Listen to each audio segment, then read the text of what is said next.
नमस्कार, जय हिंद दोस्तों। तो कैसे हैं आप लोग? सब बढ़िया, ठीक ठाक। तो आज हम लोग पढ़ने जा रहे हैं। आज का टॉपिक है मौर्य साम्राज्य। मौर्य साम्राज्य के बारे में पढ़ेंगे। और ये बुक है एनसीईआरटी सार संग्रह। एनसीईआरटी सार संग्रह क्लास 6 से लेकर 12 तक जितना भी महत्वपूर्ण पॉइंट है सारे पॉइंट को इसमें इंक्लूड किया गया। और ये वन वन लाइनर के फॉर्म में है, ठीक है। और क्लास 6 से 12 तक सारा महत्वपूर्ण बिंदु इसमें दिया गया। और इसका जो राइटर है महेश कुमार वर्णवाल और कुणाल वर्मा। महेश कुमार वर्णवाल और कुणाल वर्मा दोनों इसका राइटर, महेश कुमार वर्णवाल और कुणाल वर्मा, ठीक है। तो चलिए स्टार्ट करते हैं, देखते हैं महत्वपूर्ण बिंदु क्या है इस टॉपिक का, ठीक है ना। और लाइन बाय लाइन करेंगे। तकरीबन इसमें 200 प्लस वन लाइनर है ना। महत्वपूर्ण जितना भी महत्वपूर्ण पॉइंट है सारे पॉइंट को इसमें वन शॉट में कंप्लीट करना है, ठीक है। तो चलिए स्टार्ट करते हैं, थोड़ा लॉन्ग होगा वीडियो ये। अगला वृहद वृहद स्तर पर केंद्रित प्रथम भारतीय साम्राज्य स्थापित किया गया था। चंद्रगुप्त मौर्य द्वारा स्थापित किया गया था। चाणक्य का एक अन्य नाम क्या था? विष्णुगुप्त। चाणक्य का एक अन्य नाम क्या था? विष्णुगुप्त था। सेंड्रोकोटस नाम से चंद्रगुप्त मौर्य की पहचान किसने की? विलियम जोन्स ने की। चंद्रगुप्त मौर्य का विशिष्ट रूप से वर्णन किसके ग्रंथ में हुआ है? विशाख दत्त के ग्रंथ में हुआ है। कौटिल्य द्वारा अर्थशास्त्र शासन के सिद्धांतों से संबंधित पुस्तक है, जिसमें मुख्य रूप से राजनीतिक एवं आर्थिक नीतियों पर प्रकाश डाला गया है।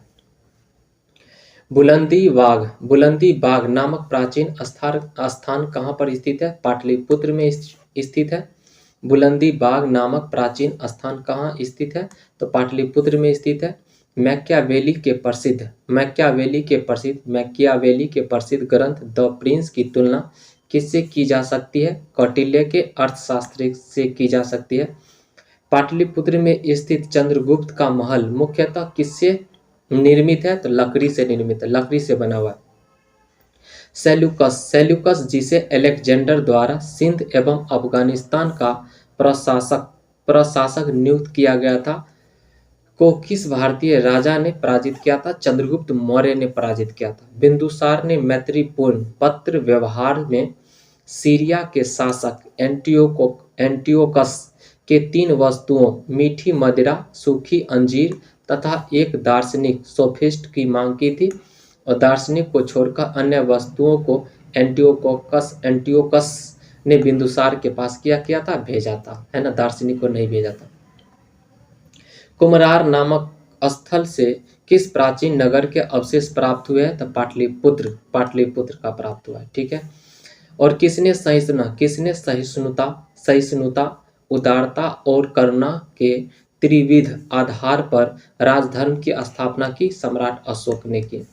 सेंड्रोकोटस चंद्रगुप्त मौर्य और सिकंदर महान की भेंट की उल्लेख किसने किया है? जस्टिन ने किया। मालवा गुजरात महाराष्ट्र को किस शासक ने पहली बार जीता था? चंद्रगुप्त मौर्य ने जीता था। मालवा गुजरात महाराष्ट्र को किस शासक ने पहली बार जीता था? चंद्रगुप्त मौर्य ने जीता था। किसने जीता था? चंद्रगुप्त मौर्य ने जीता था।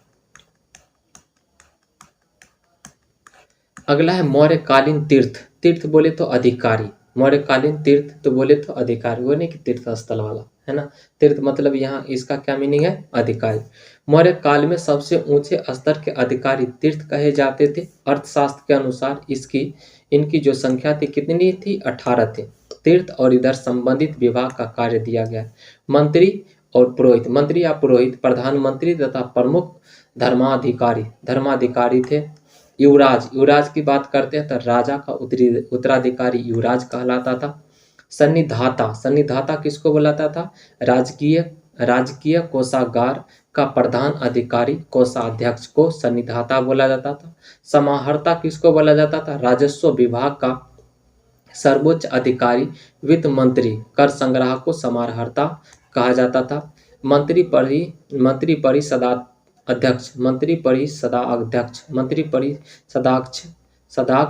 सदाध्यक्ष को क्या बोला जाता था? मंत्रिपरिषद का अध्यक्ष बोला जाता था। प्रोदेष्टा, प्रोदेष्टा किसको बोला जाता था? फौजदारी न्यायालय का न्यायाधीश या कमिश्नर को प्रोदेष्टा बोला जाता था।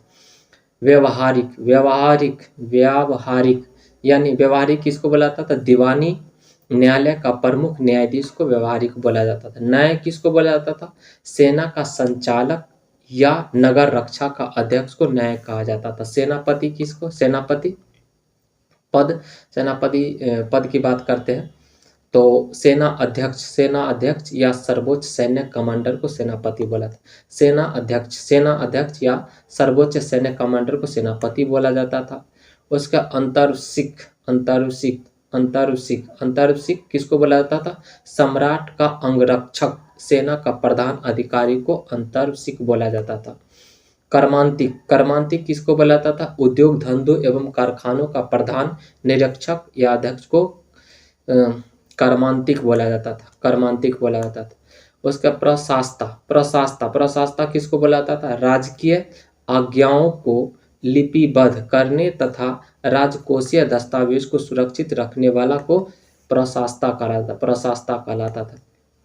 दंडपाल किसको कहा जाता था? दंडपाल सैन्य सामग्री का प्रबंध करने वाला प्रमुख अधिकारी को दंडपाल कहा जाता था। दुर्गपाल किसको कहा जाता था? देश के भीतरी दुर्गों का प्रबंधक को दुर्गपाल कहा जाता था। अंतपाल किसको कहा जाता था? अंतपाल कहा जाता था सीमावर्ती दुर्गों का रक्षक को अंतपाल कहा जाता था। उसका आठविक किसको कहा जाता? आठविक तो वन विभाग का सर्वोच्च अधिकारी को आठविक कहा जाता था। द्वारिक किसको बोला जाता था? राजमहल का प्रबंध व देख रेख करने वाला प्रधान अधिकारी को द्वारिक कहा जाता था। उसके नागरक किसको कहा जाता था? नगर का सर्वोच्च अधिकारी को नागरक कहा जाता था। मौर्यकालीन अधिकारी पोतवाध्यक्ष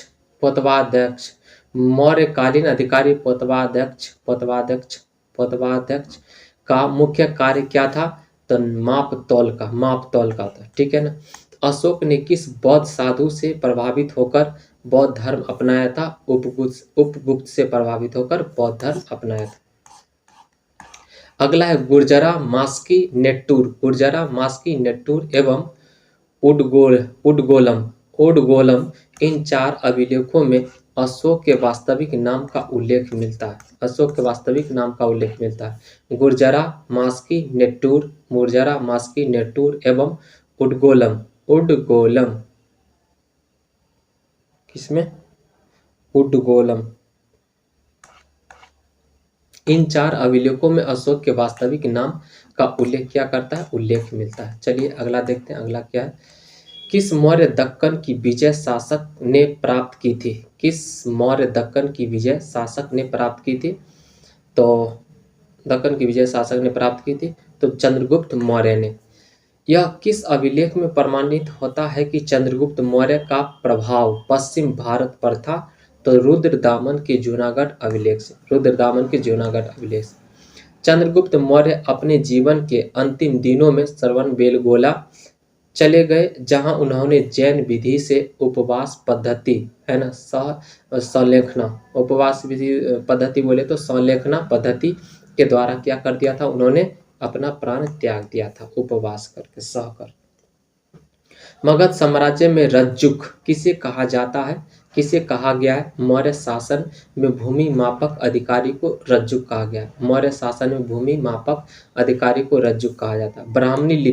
ब्राह्मणी लिपि के प्रथम पहचान किस पर उत्कीर्ण अक्षरों में की गई है? पत्थर के पट्टियों पर।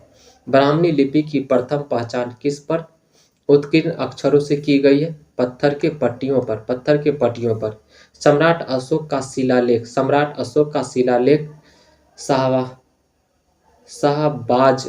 शाहबाजगढ़ी से प्राप्त हुआ है। सम्राट अशोक का शिलालेख शाहबाजगढ़ी से प्राप्त हुआ है। यह स्थान कहाँ स्थित है? पेशावर, पाकिस्तान में स्थित है। अशोक के शिलालेखों में प्रयुक्त भाषा कौन सी है? प्राकृत भाषा।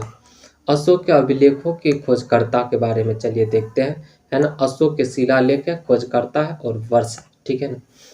तो धौली अभिलेख, धौली अभिलेख किसने खोजा है? किट्टो ने खोजा था। कब खोजा था? 1837 ईस्वी में खोजा था। भाब्रू शिलालेख, भाब्रू शिलालेख किसने खोजा था? कैप्टन बर्ट ने खोजा था। 1840 में खोजा था। कब खोजा था? 1840 में। बराबर व नागार्जुनी, बराबर व नागार्जुनी गुफा किसने खोजा था? हैरिंगटन ने खोजा था। कब खोजा था? 1785 में खोजा था। बराबर व नागार्जुनी गुफा किसने खोजा था? हैरिंगटन ने खोजा था। और कब खोजा था? 1785 में खोजा था। 1785 में खोजा था। अगला है दिल्ली टोपरा, दिल्ली टोपरा, दिल्ली टोपरा किसने खोजा था? कैप्टन पॉलिसर ने खोजा था। कैप्टन पॉलिसर ने खोजा था। कब खोजा था? 1785 में खोजा था। दिल्ली मेरठ स्तंभ लेख, दिल्ली मेरठ स्तंभ लेख किसने खोजा था? पैड्रे, पैड्रे टिपी टिपेन टिपेंथेलर, टिपेंथेलर पैड्रे टिपेंथेलर ने खोजा था। कब खोजा था?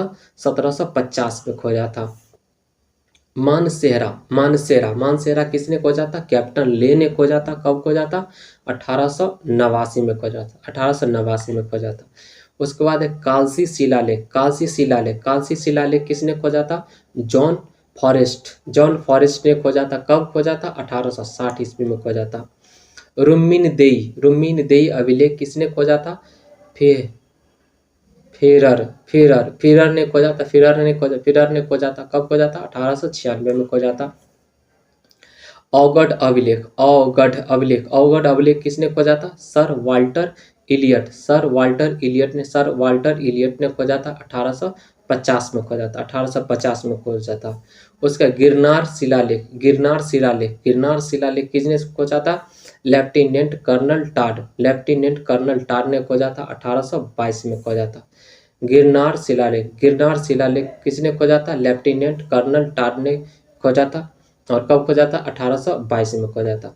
अगला है शहबाजगढ़ी, शहबाजगढ़ी, शहबाजगढ़ी, शहबाजगढ़ी जो शिलालेख है, शहबाजगढ़ी शिलालेख है, इसको किसने खोजा था? एक फ्रांसीसी अधिकारी ने खोजा था, है ना।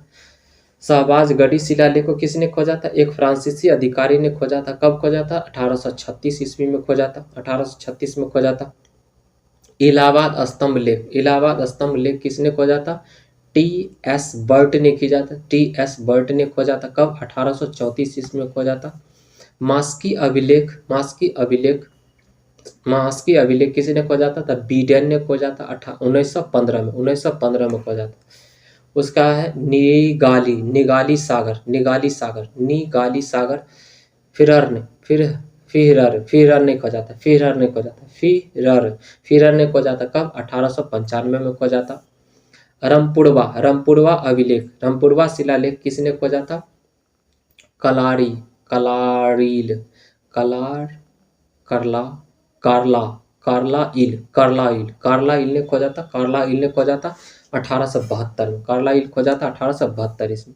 सारनाथ स्तंभ अभिलेख किसने खोजा था?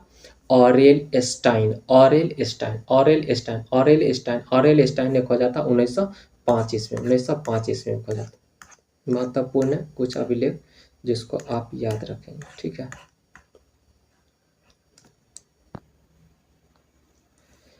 अशोक ने, अशोक ने बौद्ध, अशोक ने बौद्ध होने के बाद भी हिंदू धर्म में आस्था नहीं छोड़ी, है ना। इसका प्रमाण किससे मिलता है? देव नाम पिय, देव नाम पिय, देव नाम पिय पियदसी, देव नाम पिय पियदसी, देवों का प्यारा उपमा से प्राप्त होता है, ठीक है ना।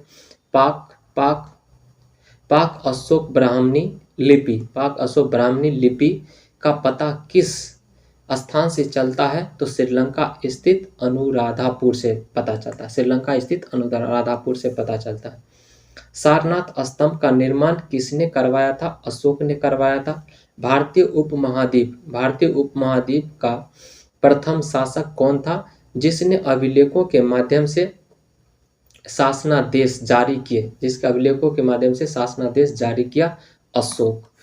वह कौन सा स्तंभ है जिसमें अशोक ने स्वयं को मगध का सम्राट बताया है? भाब्रू स्तंभ राजस्थान में है।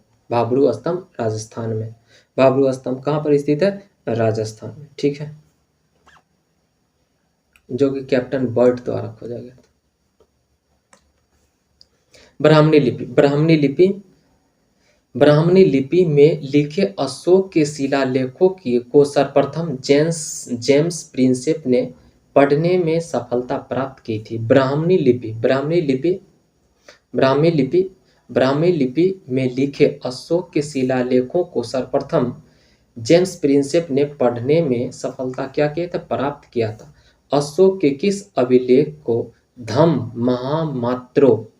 महामात्रों की नियुक्ति की सूचना मिलती है? पांचवें वृहद शिलालेख से प्राप्त होता है। गुर्जरा लघु शिलालेख कहाँ स्थित है?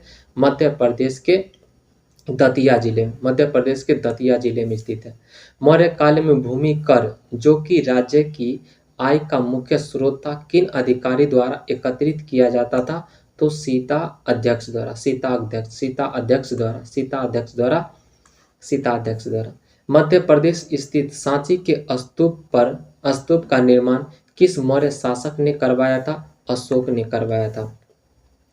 मौर्य राजवंश के शासकों के सुदूर देशों जैसे सीरिया एवं मिस्र के साथ राजकीय संबंध थे। क्या था? राजकीय संबंध था। उत्तराखंड में सम्राट अशोक के शिलालेखों की एक प्रति किस स्थान से प्राप्त हुई है? तो कालसी से प्राप्त हुई है। प्रसिद्ध कानूनी राजदूत मेगास्थनीज भारत में किसके दरबार में आया था? चंद्रगुप्त मौर्य के दरबार में आया था। इधर अधिकारी और इधर विभाग दिया गया, इसको देखते हैं। सीता अध्यक्ष किसको बोला जाता? कृषि विभाग का जो अध्यक्ष था उसको सीता अध्यक्ष कहा जाता था। अकाराध्यक्ष किसको बोला? अकाराध्यक्ष किसको बोला जाता था? खानों का अध्यक्ष को अकाराध्यक्ष बोला जाता था। लक्षणाध्यक्ष किसको बोला जाता था? मुद्रा विभाग के प्रधान को लक्षणाध्यक्ष बोला जाता था। शुल्क अध्यक्ष किसको बोला जाता था? व्यापारिक कर का प्रधान को शुल्क अध्यक्ष बोला जाता था। मुद्राक्ष किसको बोला जाता था? पासपोर्ट विभाग का अध्यक्ष को मुद्राक्ष बोला जाता था। संस्थाध्यक्ष किसको बोला जाता था? संस्थाध्यक्ष किसको बोला जाता था? व्यापारिक मार्गों का अध्यक्ष को संस्थाध्यक्ष बोला। संस्था अध्यक्ष किसको बोला जाता था? व्यापारिक मार्गों का अध्यक्ष को संस्था अध्यक्ष बोला जाता था।